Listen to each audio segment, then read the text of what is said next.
പറ, എന്താണ് അറിയേണ്ടത്? അത് പിന്നെ ഗുരുജി, എത്ര കുട്ടികളുണ്ട് നിങ്ങൾക്ക്? 2 കുട്ടികൾ, ഒരു പെൺകുട്ടി, ഒരു ആൺകുട്ടി. ആൺകുട്ടിയുടെ കല്യാണം കഴിഞ്ഞോ? അതെ, ആൺകുട്ടി വിവാഹിതനായി. ആ, മരുമകൾ എങ്ങനെയുണ്ട്?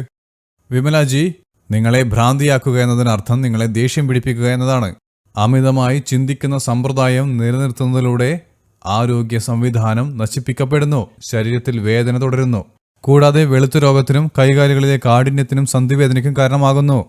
കുലദൈവങ്ങൾ ബന്ധനത്തിലാണ്, പൂർവികർ വേദനയിലാണ്, വീട്ടിൽ സന്തോഷവും സമാധാനവുമില്ല.